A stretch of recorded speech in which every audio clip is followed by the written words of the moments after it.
I'm 75 years old. I sold my house to live 15 years on a luxury yacht. I spent my whole life saving to enjoy this life. Stay with me till the very end and let me know where you're watching from so I can see how far the truth really spreads. I sat there at the end of the long dining table, quietly twisting my napkin in my hands, while my son carved the roast and his wife poured wine for our guests.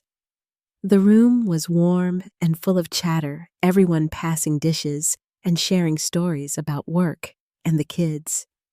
I waited until there was a lull, my heart beating faster than it should have for something so simple. I cleared my throat and smiled faintly, trying to sound casual as I said I'd been thinking about making a change. That got their attention. I told them I wanted to sell my house and spend my remaining years traveling on a yacht. At first, there was silence, just the sound of a fork clinking against a plate. Then the laughter started. It was my son who snorted first, then his wife, and soon the others around the table were smiling, some even shaking their heads. My son leaned back and said I must have finally lost it. His wife added that people my age were supposed to stay home and knit, not gallivant around the ocean, embarrassing the family. My face burned, but I forced a tight smile and tried to explain that I'd saved enough that I'd been dreaming about it since before he was born. That only made it worse. He told me to stop being ridiculous and not to talk about it in front of the kids again. He said it made them uncomfortable. I looked down at my plate and tried to swallow my pride along with my dinner. I barely tasted the food. I could feel their eyes on me the way they glanced at each other and smirked when they thought I wasn't looking. They kept eating and chatting as though nothing had happened, but I couldn't shake the heaviness in my chest. It wasn't just the words. It was the way they dismissed me so easily, like I was nothing more than a burden sitting in their house. I could feel the loneliness pressing in around me, even though the room was full. I'd given them everything I had for decades, and here they were telling me to sit down and be quiet, like some senile old woman. I kept my head down for the rest of the meal.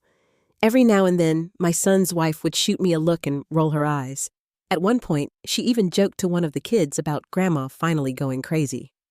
Everyone laughed again. That laughter stuck in my ears, sharp and cutting. When dessert came, I didn't take a bite. I excused myself early and said I wasn't feeling well. No one seemed to care. They barely even noticed when I left the table and went upstairs to my room. Sitting on the edge of my bed that night, I replayed it all over and over. Their laughter, his words, the way they looked at me like I was some kind of joke. I stared at my hands in my lap, the same hands that had worked so hard to give him the life he had now, and wondered when exactly he'd stopped seeing me as his mother and started seeing me as his embarrassment. That hurt more than I expected it to. I lay awake for hours that night, staring at the ceiling, listening to the faint sound of their party still going on downstairs. They laughed and clinked glasses and celebrated his promotion while I lay there, feeling invisible. And I wondered, would you still chase your dream if your own children called you crazy? I used to believe that if you gave everything you had to your family, they would always remember, that they would love you for it even long after you couldn't give as much anymore. Sitting there in my quiet room that night, staring at the walls lined with family photos, I wondered if I'd been wrong all along. I was only 22 when I married Jack. He was my high school sweetheart, a kind man who worked with his hands and always knew how to make me laugh. We didn't have much at first, just a little apartment and secondhand furniture, but we had big dreams. He promised me a good life, and for a while, we were building it together. I became a teacher because it was steady work, and it meant I'd be home in time to cook dinner and help with homework when we finally had kids. I thought I'd only do it for a few years, but life has a way of rewriting your plans when you least expect it. Jack got sick just after our son turned 10. It started with little things, fatigue and coughing, and by the time they found the cancer, it was already too late. I sat in that hospital room with him day after day, holding his hand as he faded away. When he passed, I didn't even have the time to grieve properly. There was a mortgage to pay a child to raise a world that didn't slow down just because mine had stopped. So I worked. I got up every morning before sunrise, packed lunches, ironed shirts, and went off to teach other people's children before coming home to help my own with his math homework. I clipped coupons, sewed his clothes, and pinched every penny so I could save for his future. I remember sitting at the kitchen table late at night, adding up numbers, trying to figure out how to stretch one paycheck into enough for 2 lives. There were so many nights I went to bed hungry just to make sure he had enough. I never let him see it, though.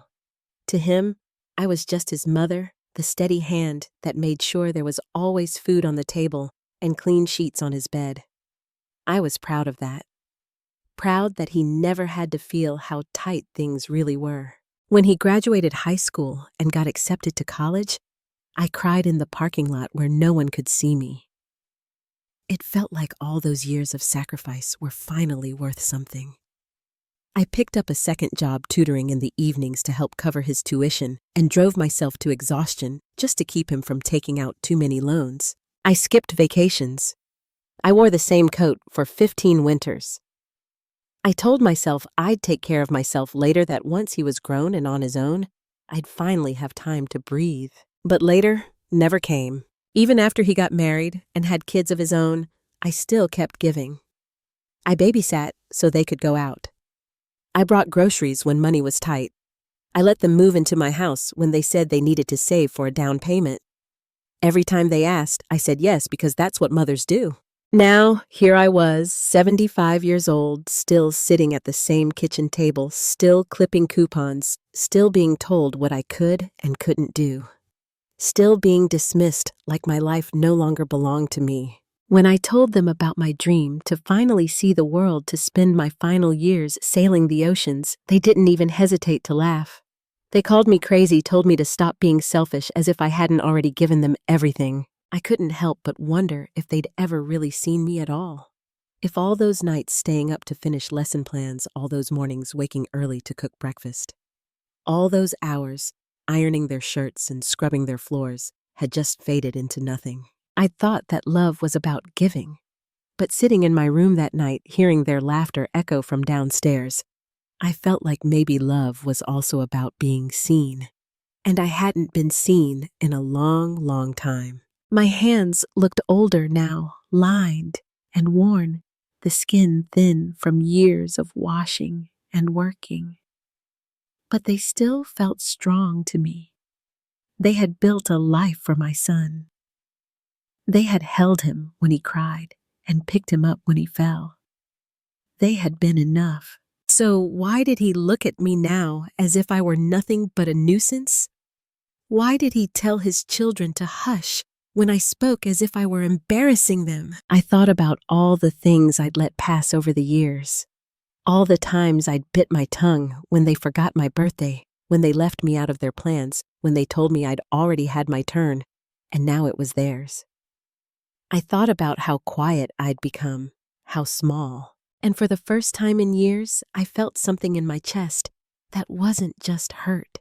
It was anger, because I had been so much more than they gave me credit for. And I was still so much more than they saw. They may have forgotten everything I gave up for them, but I hadn't. And maybe, just maybe, it was time I started remembering myself too. It didn't happen all at once. That's what made it hurt so much more. If they'd just come out and told me one day that I was no longer welcome, maybe I could have handled that. But the way it happened was slower, sharper, somehow. It was 1,000 tiny cuts that bled me dry, long before I realized just how deep they went. I noticed it in little things at first. My son stopped calling me Mom when he spoke to me, started referring to me as her when he was annoyed as though I weren't even in the room. At family dinners, he'd interrupt me mid-sentence to correct something trivial just to show me I was wrong. Sometimes I would offer to help in the kitchen, and he'd wave me off like I was in the way. I used to bake pies for every gathering. He loved my apple pie when he was a boy. But the last time I brought one, his wife took it straight from my hands and set it to the side. She served her store-bought cheesecake instead. I saw it sitting there on the counter all night, untouched. The next morning, it was in the trash, and no one said a word. Over the years, they grew bolder. His wife began rolling her eyes whenever I spoke up at dinner. When the kids asked me questions, she'd talk over me, dismissing my answers with a laugh. Once, when I tried to tell them a story about my childhood, she actually told me to hush and knit something so the adults could talk. That one stung more than I expected. I did pick up my knitting that night, but I couldn't see the stitches through the tears in my eyes. They liked to remind me in little ways that I wasn't really needed anymore. When something broke in the house, they hired someone instead of asking me. When bills came in, they left them on the counter for me to pay. When they made plans, they told me only at the last minute so I wouldn't have time to say I couldn't babysit. It was all so casual, so thoughtless, as if my feelings no longer mattered. I became invisible in my own home. There were comments, too. Cutting little jokes slipped into conversation meant to sound harmless, but sharp enough to leave scars. Things like how they'd have to build me a corner for my yarn at the next house, or how it was such a burden to have someone underfoot all the time. They'd laugh as they said it, but no one looked me in the eye. I stopped sitting at the head of the table. It didn't feel like my place anymore. Sometimes they forgot to even set a spot for me. I'd stand there quietly waiting for them to notice. They usually didn't. The grandchildren, sweet as they were, had started to pick up on it too. Once, when I tried to tuck my youngest into bed, he wriggled away and said, his mom told him I was too old to play games. He didn't mean it cruelly. He was just repeating what he'd heard. But I felt my heart sink just the same. I tried to tell myself not to take it personally. They were busy, stressed, tired. But it's hard to ignore when you see it in their eyes. That mix of impatience and pity every time you walk into the room. Even holidays began to feel different. They used to feel warm and full of laughter. But lately, they were just obligations to get through. I'd find myself standing at the sink washing dishes alone while they all watched movies in the other room. They never asked me to join. One Christmas, I bought them all thoughtful gifts, wrapped carefully and tied with ribbons. They barely even unwrapped them before moving on to each other's. I sat there holding my own unopened box, the one I'd wrapped and tagged to myself because no one else had thought to. It was during moments like those that I began to realize just how alone I was in that house. I thought of all the times I'd stayed up late helping my son with homework of the nights I'd gone without, so he could have what he wanted of the years I'd spent holding that family together. And now here I was, treated like a stranger they were forced to put up with. There's only so many times you can be dismissed before you start to believe you don't matter anymore. I used to think I'd done something wrong. That maybe if I stayed quiet and helpful, they'd start seeing me again. But no matter how much I tried, it was never enough. And every comment, every laugh at my expense, every cold glance across the table just added to the ache in my chest. Those small cuts never seemed like much on their own. But over the years, they added up to something I couldn't ignore anymore. I was still their mother. But in that house, in their eyes, I was no one. That night is burned into my memory like a scar I can still feel. My son had been promoted at work and decided to throw himself a big party to celebrate. He invited everyone from the office, his college buddies, even his in-laws, who only ever showed up when it suited them. Everyone except me. Not formally, anyway. He told me the night before with a casual shrug that there would be a party, and it would be best if I stayed out of the way. I tried to tell myself he didn't mean it the way it sounded. Maybe he was just stressed, caught up in the excitement of it all. I spent that whole day cleaning the house, polishing silverware, arranging flowers so the place would look nice for his guests. I even put on a fresh blouse and a string of pearls I hadn't worn in years, hoping he'd see that I still belonged. The doorbell rang over and over as the house filled with people I didn't recognize.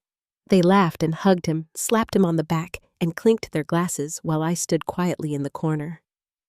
For a moment, I thought maybe he would invite me to sit with them, but instead, he walked over and leaned down, whispering in my ear that I should have my dinner in the kitchen. I froze, thinking I must have misheard him.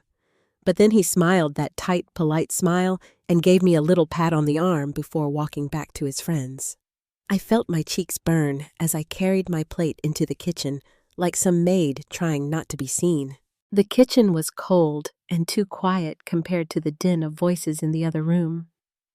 I sat at the little table by the window and cut my meat into tiny bites, though I could hardly swallow. Every sound from the dining room seemed to echo louder in the silence around me. I could hear them toasting him, bragging about how far he'd come, how proud they all were. Not one word about the mother who raised him to get there. I pushed my plate away and stood drawn to the doorway like something in me needed to see, just to make sure it was really happening. I stood there in the shadows, looking through the crack in the door. He was sitting at the head of the table, his wife at his side, his friends laughing and hanging on his every word. They passed dishes, poured wine, shared stories about their successes. Not once did he look my way. I saw him raise his glass and thank everyone for believing in him, for helping him get where he was. My throat tightened when he said he couldn't have done it without their support. I pressed my palm flat against the wall to steady myself, but my hand was shaking anyway. That was when it hit me. It wasn't just tonight. It was every night before it too. Every quiet insult, every dismissive glance, every time he made me feel small and foolish and invisible. I stood there watching them laugh, and for the first time in years, I didn't feel sad. I felt something hotter, sharper. I felt angry, and in that moment, I knew something in me had changed. I couldn't keep living like this.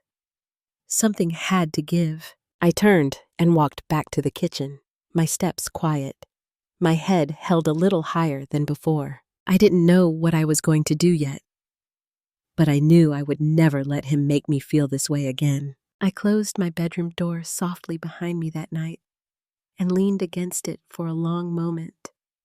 The noise from downstairs was still faintly audible, muffled laughter and clinking glasses that no longer had anything to do with me. I stared at my reflection in the mirror, the pearls around my neck catching the light, and wondered when I'd stopped recognizing the woman looking back at me. I crossed to the closet and reached for the small wooden box tucked high on the shelf. It was lighter than I remembered, though it had held my life's work for decades. I sat on the edge of the bed, placed it on my lap, and opened the latch with careful fingers. Inside were neat stacks of bills, faded receipts, and a yellowed envelope I hadn't dared to open in years. I lifted the envelope and held it close for a second, feeling the weight of it before I finally slipped the paper free. His handwriting was just as I remembered, slanted and steady. He'd written it not long before the cancer took him, when he still thought there'd be more time for us. I read his words slowly, my eyes blurring, but my hands holding steady. He'd told me to be happy, to promise him I wouldn't waste what life I had left, waiting for permission to live it. He'd written that he loved me enough to want me to keep going even if he couldn't be there to see it. I folded the letter and set it gently on the bed. My fingers smoothed over the bills one last time, each one a quiet testament to years of sacrifice, years of telling myself there would be time later. But later had come and gone. I straightened my shoulders as a calmness settled over me, quiet but unshakable. I knew what I had to do now. I would sell this house. I would take every dollar I'd saved and put it towards something that was mine, something that belonged to me and no one else. And I wouldn't tell them. There would be no long speeches, no tears, no explanations. They didn't deserve that part of me anymore. I placed the letter back in its envelope and tucked it into my pocket. Then I closed the box, stood, and set it carefully by the door. Tomorrow I would make the calls. For the first time in a long while, I felt like my heart was steady in my chest again. There was no sadness now, only resolve. I was done waiting for someone else to see me. It was time I started seeing myself. The next morning, I called a realtor and told her I was ready to list the house. She sounded surprised at first, but I didn't offer any explanation. I walked from room to room that day, touching the walls one last time, saying goodbye to the memories I'd poured into that place. I packed only what I knew I'd need. A few clothes, some photographs, my husband's letter. Everything else I left behind without a second thought. The realtor sold the house faster than I expected, and I closed my bank accounts soon after, withdrawing every cent I'd saved. It felt strange carrying that much money at once, but also right somehow. Like this was what I'd been saving for all along, even if I didn't know it at the time. I spent weeks researching before I finally booked a cabin aboard a yacht that promised the kind of journey I'd always dreamed of. It was a beautiful ship, modern and gleaming, with wide decks and private rooms that felt more like small apartments than cabins. When I wired the money and received my confirmation, I felt my chest grow light for the first time in years. On the day of departure, I stood on the dock with my single suitcase and watched the ship sway gently in the water. It towered above me, white against the morning sky, and I couldn't help but smile. A crew member reached for my bag and welcomed me aboard as though I belonged there. The moment my foot touched the deck, I felt a rush of relief I can't fully explain. Like I'd been holding my breath all these years without realizing it, and now at last I could exhale. My cabin was even more beautiful than I imagined.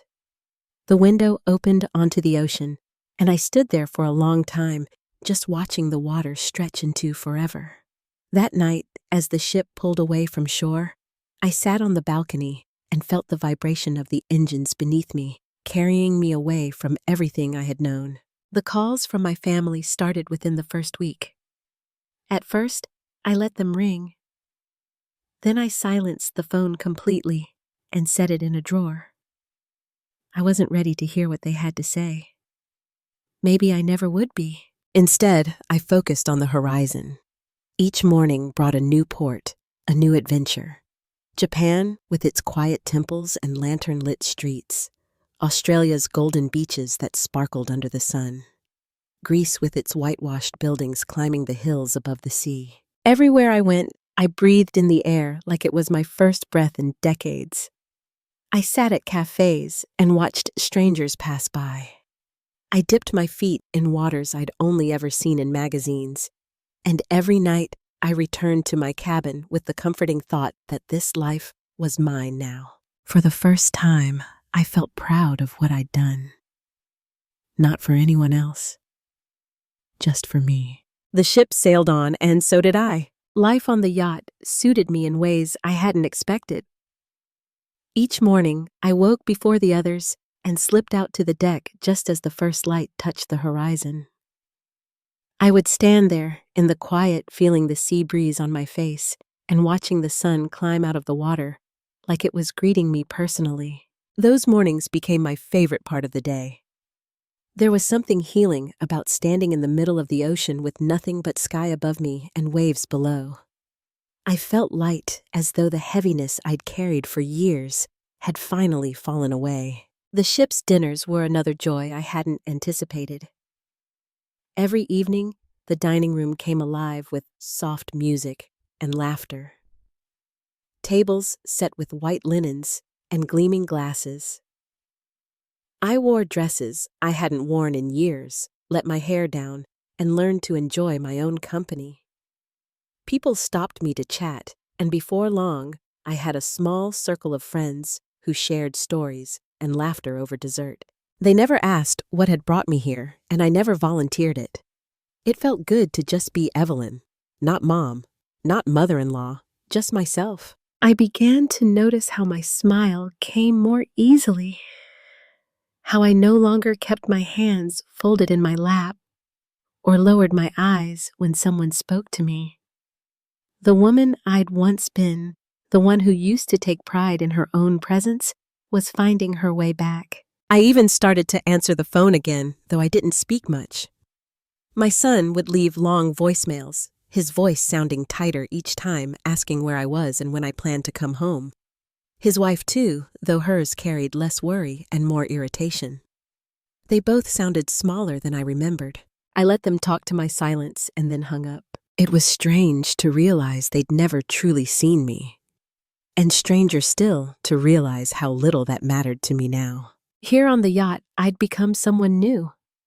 Or maybe I'd finally let myself be who I'd been all along. I walked the decks each night under the stars.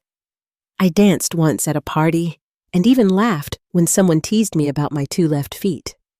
I sat in a quiet corner of the library with books I'd always meant to read.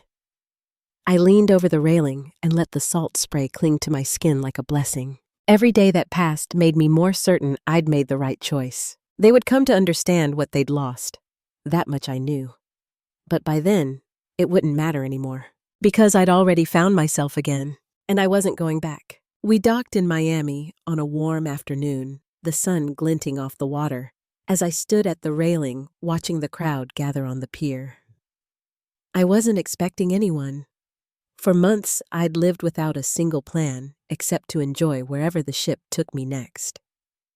But as the passengers disembarked around me, I noticed 2 familiar figures standing off to the side, scanning the deck as if searching for something they weren't sure they'd find. It was my son and his wife. I stayed where I was, letting them see me first.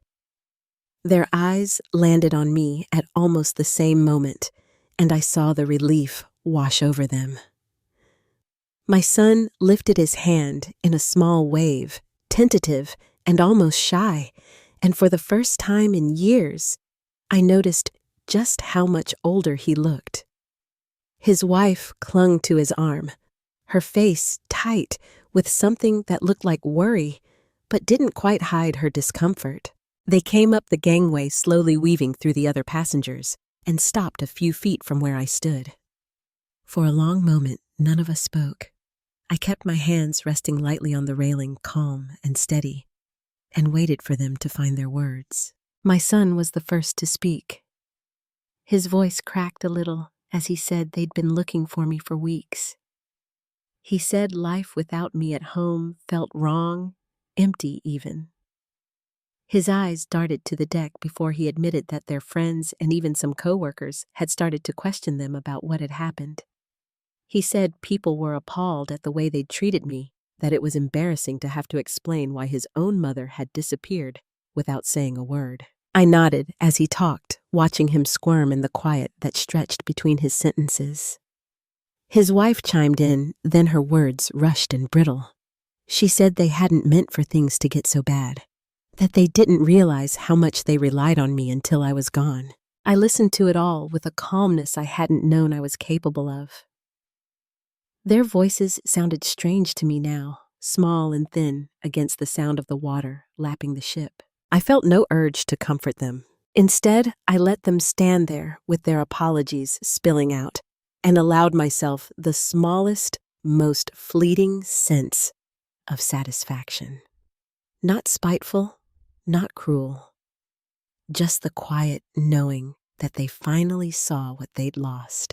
The tables had turned, and I didn't need to say a thing for them to understand it, so I just smiled faintly and let the silence do the work. I let them speak until their words ran out, and the silence settled between us again. They stood there waiting, their eyes searching mine for something I couldn't quite name. Maybe they were hoping to hear that everything would go back to the way it was, that I'd pack my bags, come home, and slip quietly into the corner where they'd left me. But I didn't have it in me to give them that. I told them softly that I heard their apology and that I believed they meant it. I said I forgave them because holding on to anger would only weigh me down now.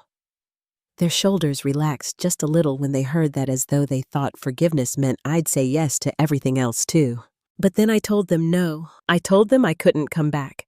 Not to that house, not to that life, not to the woman I'd been before. I explained that for the first time in as long as I could remember, I felt free. I felt alive in a way I didn't even realize I'd been missing. Out here, I could breathe. I could wake up each morning with nothing pressing on my chest. I could choose where I went, what I did, and who I became. I told them I deserved that much happiness. Their faces fell as they realized what I meant. My son opened his mouth to speak, but stopped his words faltering as he looked at me. His wife just looked away, her arms folding tight across her chest. I kept my voice steady and gentle, but there was no question in it. I told them they would be fine without me, that I hoped they would learn from this and treat each other better than they'd treated me. I said they were welcome to call me if they wanted to talk, but I would not be coming home. Not now. Not ever. When I finished, I felt something ease inside me. There was no anger left, no bitterness, just a quiet pride in knowing I'd finally chosen myself. They left soon after, their heads down, and I stayed at the railing long after they disappeared into the crowd. The water shimmered in the late afternoon light, calm and endless before me.